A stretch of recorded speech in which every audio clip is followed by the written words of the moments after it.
কলকাতা স্থানীয় সংবাদ পড়ছি সংযুক্তা সিংহ। বিশেষ খবর, সপ্তম দফার লোকসভা ভোটে মনোনয়ন প্রত্যাহারের সময়সীমা আজ শেষ হচ্ছে। পঞ্চম দফার ভোটের প্রচার শেষ হবে আগামীকাল। এই দফায় বুথে মোতায়েন করা হচ্ছে 650 কোম্পানি কেন্দ্রীয় বাহিনী।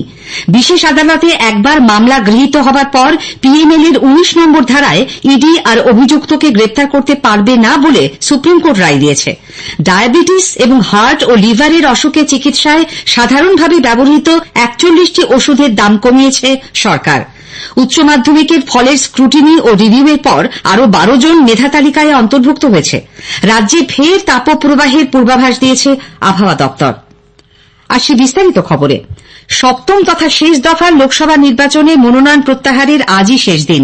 এই দফায় 1 জুন ভোট নেওয়া হবে রাজ্যের 9টি সহ মোট 57টি আসনে। অন্যদিকে পঞ্চম দফার ভোটের প্রচার শেষ হবে আগামীকাল। সোমবার এই দফায় ভোট নেওয়া হবে এই রাজ্যের বনগাঁ, ব্যারাকপুর, হাওড়া, উলুবেড়িয়া, শ্রীরামপুর, হুগলি, আরামবাগ এই 7টি আসনে। পঞ্চম দফায় 613 কোম্পানি কেন্দ্রীয় বাহিনী ভোটের কাজে মোতায়েন করার কথা জানানো হলেও রাজ্যের বর্তমান আইন শৃঙ্খলা পরিস্থিতির কথা বিবেচনা করে আরও 37 কোম্পানি বাহিনী আনা হচ্ছে। এর 20 কোম্পানি মণিপুর এবং 17 কোম্পানি মধ্যপ্রদেশ থেকে আসবে। এই পর্বে থাকছে 567টি সেকশন কুইক রেসপন্স টিম। শেষ 3 দফার জন্য আজও ভোটারদের মন জয়ে জনসভা, পদযাত্রা, রোড শো করবেন বিভিন্ন রাজনৈতিক দলের তারকা প্রচারকরা। তৃণমূল কংগ্রেস সরকারের ভ্রান্ত শিল্পনীতি, তোলাবাজি এবং লাগাম ছাড়া দুর্নীতির কারণেই পশ্চিমবঙ্গে শিল্প গড়তে কেউ আগ্রহী হচ্ছে না বলে কেন্দ্রীয় অর্থমন্ত্রী নির্মলা সীতারামন মন্তব্য করেছেন। গতকাল কলকাতায় এক 5-তারা হোটেলে বিশিষ্ট নাগরিকদের সমাবেশে তিনি বলেন, উৎপাদন ক্ষেত্রে একসময় দেশের জিডিপির 25% ছিল এ রাজ্যের অবদান। বর্তমানে তা নেমে গেছে 3%-এর নিচে। বাড়ছে পরিযায়ী শ্রমিকের সংখ্যা। People are not investing in Bengal creating capital, and unless that information happens, you're not going to have industry or activities coming in here. Purely because of policy flip-flop, mafia rule, tolabazi and corruption. BJP সন্দেশখালীর ঘটনা নিয়ে বারবার ভুয়ো video প্রকাশ করার বন্ধ করতে দাবি জানিয়েছে। কলকাতায় গতকাল এক সাংবাদিক বৈঠকে দলের রাজ্য সভাপতি সুকান্ত মজুমদার বলেছেন, বুধবার সন্দেশখালীর আরেকটি ভিডিও প্রকাশ্যে এসেছে যাতে মহিলাদের ওপর অত্যাচার হয়েছে বলে শাসক দলেরই পঞ্চায়েত সমিতির এক মহিলা সদস্য ও তার পরিবারের লোকেরা অভিযোগ করেছেন। ওই মহিলা সদস্যকেও তৃণমূল কংগ্রেসের পক্ষ থেকে কুপ্রস্তাব দেওয়া হয়। এছাড়া সন্দেশখালীতে শাসক দল আশ্রিত দুষ্কৃতীরা এক মহিলাকে অপহরণ করার চেষ্টা করে, তবে তার পরিবারের বাধায় সেই চেষ্টা সফল হয়নি। ঘটনাটি বিজেপির সাজানো বলে আদালতে অভিযোগ করার জন্য সেই মহিলার ওপরেও শাসক দল চাপ সৃষ্টি করছে বলে শ্রী মজুমদারের অভিযোগ। তিনি জানান, বিজেপির প্রতিনিধি দল গতকাল সন্দেশখালীতে মহিলাদের আইনি সহায়তা দিতে গেলে তাদের ওপরেও হামলা হয়। নির্বাচনী বৈতরণী পার হতে তৃণমূল কংগ্রেস সন্দেশখালীর ঘটনাবলীকে ভুয়ো প্রমাণ করার চেষ্টা করছে বলে দাবি করেন বিজেপির রাজ্য সভাপতি। উল্লেখ্য, সন্দেশখালীর পাত্রপাড়া এলাকার তৃণমূল কংগ্রেস নেতা দিলীপ মল্লিকের নেতৃত্বে কয়েকজন দুষ্কৃতী এক প্রতিবাদী মহিলাকে বাড়ি থেকে টেনে একটি নির্জন জায়গায় নিয়ে গিয়ে ধর্ষণের চেষ্টা করে বলে অভিযোগ। দিলীপ মল্লিক ও সৈকত দাসের বিরুদ্ধে সন্দেশখালী থানায় অভিযোগ দায়ের করা হয়েছে। এই ঘটনার প্রতিবাদে এবং অভিযুক্তদের গ্রেপ্তারের দাবিতে গ্রামের মহিলারা বীরমজুরের বটতলা এলাকায় পুলিশ ও তৃণমূল কংগ্রেসের বিরুদ্ধে বিক্ষোভ দেখান। সন্দেশখালী নিয়ে আশু শুনানির জন্য বিজেপি নেত্রী আইনজীবী প্রিয়াঙ্কা টিব্রেওয়ালের আবেদনে কলকাতা হাইকোর্ট সাড়া দেয়নি।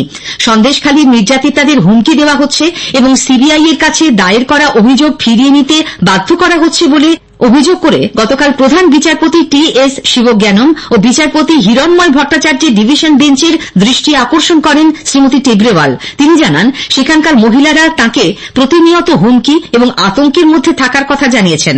তাঁর এই বক্তব্যের তীব্র বিরোধিতা করে রাজ্যের কৌঁসুলি বলেন, ওই এলাকায় কোনো সমস্যা নেই, শ্রীমতী টিব্রেওয়ালই সমস্যা তৈরি করছেন। দুজনের বক্তব্য শোনার পর আদালত জানায়, সিবিআই বিষয়টি দেখছে, কোনো অভিযোগ থাকলে আবেদনকারী তা নিয়ে সিবিআই এর কাছে যেতে পারেন। নদিয়ার কল্যাণী ব্লকের চাঁদুরিয়া 2 নম্বর গ্রাম পঞ্চায়েতের সান্নাল চর এলাকায় ভোটের প্রচারে গিয়ে গতকাল বিক্ষোভের মুখে পড়েন বনগাঁর বিজেপি প্রার্থী শান্তনু ঠাকুর। স্থানীয় বাসিন্দাদের অভিযোগ, ভাঙন রোধে ব্যবস্থা নিতে তারা বিদায়ী সাংসদকে বারবার বলেছিলেন, তাদের প্রতিশ্রুতিও দেওয়া হয়, কিন্তু গত 5 বছরে ভাঙন রোধে কোনো কাজ হয়নি। কিছুক্ষণ বিক্ষোভ চলার পর সেখান থেকে বিজেপি প্রার্থী ফিরে যান বলে খবর। পুরুলিয়ার হুড়া থানার কুসুমজড়িয়ায় বিজেপি যুব মোর্চার এক নেতার মাথায় গুরুতর আঘাত করার অভিযোগ অভিযোগ উঠেছে তৃণমূল কংগ্রেসের বিরুদ্ধে। অভিযোগ, মানবাজার 1 নম্বর মণ্ডলের যুব মোর্চা সভাপতি গৌতম মাহাতো গতকাল বাড়ি থেকে বাইক নিয়ে পার্টি অফিসে যাবার জন্য বেরোলে শাসক দল আশ্রিত স্থানীয় কিছু দুষ্কৃতী তার উপর চড়াও হয়। মানবাজারের বিজেপি নেতা তপন মাহাতোর দাবি, গৌতমের বাড়িতেও ভাঙচুর চালায় দুষ্কৃতীরা, মহিলাদের গায়েও হাত দেওয়া হয়। অভিযোগ অস্বীকার করে জেলা তৃণমূল কংগ্রেসের তরফে বলা হয়েছে, গ্রাম্য বিবাদের জেরেই এই ঘটনা ঘটে থাকতে পারে, তাদের কেউ এতে জড়িত নয়। আহত যুবনেতা পুরুলিয়া মেডিকেল কলেজ হাসপাতালে ভর্তি। অসুস্থ মুকুল রায়ের স্বাস্থ্যের খবর নিতে গত সন্ধ্যায় উত্তর 24 পরগনার কাঁচরাপাড়ায় তাঁর বাড়িতে যান প্রদেশ কংগ্রেস সভাপতি অধীর রঞ্জন চৌধুরী। মিনিট 15 মুকুল রায়ের সঙ্গে কথা বলে ও তাঁর স্বাস্থ্যের খোঁজ খবর নিয়ে তিনি বেরিয়ে যান। অন্যদিকে রাজ্যের প্রাক্তন মন্ত্রী, দীর্ঘদিন ধরে অসুস্থ আব্দুর রেজ্জাক মোল্লার ভাঙড়ের দুর্গাপুর গ্রামের বাড়িতে গিয়ে তাঁর আশীর্বাদ নিয়েছেন জয়নগর কেন্দ্রের বিজেপি প্রার্থী ডাক্তার অশোক কান্ডারি। গতকাল এই প্রবীণ নেতার স্বাস্থ্য পরীক্ষাও করেন তিনি। সুপ্রিম কোর্টে জামিন পাওয়ার পর শিক্ষক নিয়োগ দুর্নীতি মামলায় অভিযুক্ত মুর্শিদাবাদের বড়মার তৃণমূল কংগ্রেস বিধায়ক জীবন কৃষ্ণ সাহা গতকাল বিধানসভা ভবনে গিয়ে অধ্যক্ষ বিমান বন্দ্যোপাধ্যায়ের সঙ্গে দেখা করেন। তাঁর অনুমতি নিয়ে উচ্চশিক্ষা ও বিধায়ক সমন্বয় কমিটির 2টি বৈঠকে যোগ দেন তিনি। এর আগে নিয়ম মেনে তিনি অধ্যক্ষের হাতে জামিন মঞ্জুরের নির্দেশ সহ শীর্ষ আদালতের অন্যান্য কাগজপত্র তুলে দেন। স্থানীয় সংবাদ শুনছেন আকাশবাণী কলকাতা কেন্দ্র থেকে। বিশেষ আদালতে একবার মামলা গৃহীত হবার পর বেআইনি আর্থিক লেনদেন সংক্রান্ত আইন পিএমএল এর 19 নম্বর ধারায় এনফোর্সমেন্ট ডিরেক্টরেট ইডি আর অভিযুক্তকে গ্রেপ্তার করতে পারবে না বলে সুপ্রিম কোর্ট রায় দিয়েছে। বিচারপতি অভয় এস ওকা এবং বিচারপতি উজ্জ্বল ভূঁইয়ার বেঞ্চ ইডির ক্ষমতায় হ্রাস টেনে বলেছেন, অভিযুক্তকে গ্রেপ্তার করার আগে বিশেষ আদালতের অনুমতি নিতে হবে ইডিকে। ডায়াবেটিস এবং হার্ট ও লিভারের অসুখের চিকিৎসায় সাধারণভাবে ব্যবহৃত 41টি ওষুধের দাম কমালো সরকার। এইসব রোগীকে দেওয়া ওষুধের 6টি ফর্মুলেশনও এর আওতায় আসছে। মানুষ যাতে কম খরচে অত্যাবশ্যক ওষুধপত্র কিনতে পারেন, সেই লক্ষ্যে ওষুধের দাম নির্ধারণ সংক্রান্ত জাতীয় কর্তৃপক্ষ এনপিপির বৈঠকে এই সিদ্ধান্ত নেওয়া হয়। একদিনে 30,000-এর বেশি রোগীকে পরিষেবা দিয়ে নতুন রেকর্ড গড়েছে কলকাতার এসএসকেএম হাসপাতাল। গত সোমবার রাজ্যের ওই সুপার স্পেশালিটি হাসপাতালে 30,000-এর বেশি রোগী চিকিৎসা পেয়েছেন বলে জানা গেছে। এর মধ্যে আউটডোরে প্রায় 12,000 রোগী ডাক্তার দেখিয়েছেন। নতুন টিকিটের রোগী ছিলেন 9,616 জন। পুরনো টিকিট নিয়ে আবার দেখাতে এসেছিলেন 2,349 জন। কিউআর কোড স্ক্যান করে চিকিৎসককে দেখান 687 জন। 1,303 জন রোগীকে ই প্রেসক্রিপশন দেওয়া হয়। একই দিনে ইমার্জেন্সি বিভাগে 953 জন পরিষেবা পেয়েছেন। উচ্চ মাধ্যমিকের ফল প্রকাশের পর স্ক্রুটিনি ও রিভিউয়ের ভিত্তিতে মেধা তালিকায় পরিবর্তন হয়েছে। প্রথম 10-এ এর আগে 58 জন ছাত্রছাত্রীর নাম ছিল, সেই সংখ্যা বেড়ে দাঁড়িয়েছে 70। এবছরই প্রথম রিভিউ এবং স্ক্রুটিনির তৎকাল ব্যবস্থা করেছিল উচ্চ মাধ্যমিক শিক্ষা সংসদ। গতকাল তার প্রথম ধাপের ফলাফল প্রকাশ করা হয়। তাতে একজন রিভিউয়ের পর চলে এসেছেন প্রথম 3-এর মধ্যে। কেঁদুয়াডিহি হাই স্কুলের অঙ্কিত পাল এর আগে মেধা তালিকায় 5ম স্থানে ছিল। স্ক্রুটিনির পর 3য় স্থানে উঠে এসেছে সে। দক্ষিণবঙ্গে ঊর্ধ্বমুখী তাপমাত্রা এবং ঘর্মাক্ত গরমের মধ্যেই ফের তাপপ্রবাহের সতর্কবার্তা দিয়েছে আবহাওয়া দপ্তর। কলকাতায় দপ্তরের আঞ্চলিক প্রধান সোমনাথ দত্ত জানিয়েছেন, বেশিরভাগ জেলাতেই থাকবে অস্বস্তিকর গরম। সোমবার ভোটের দিন রাজ্যের প্রায় সব জেলাতেই ঝড় বৃষ্টির সম্ভাবনা। এই যে সপ্তাহটাতে কিন্তু আমাদের ম্যাক্সিমাম টেম্পারেচার সব জায়গাতেই অ্যাবভ নর্মাল থাকবে।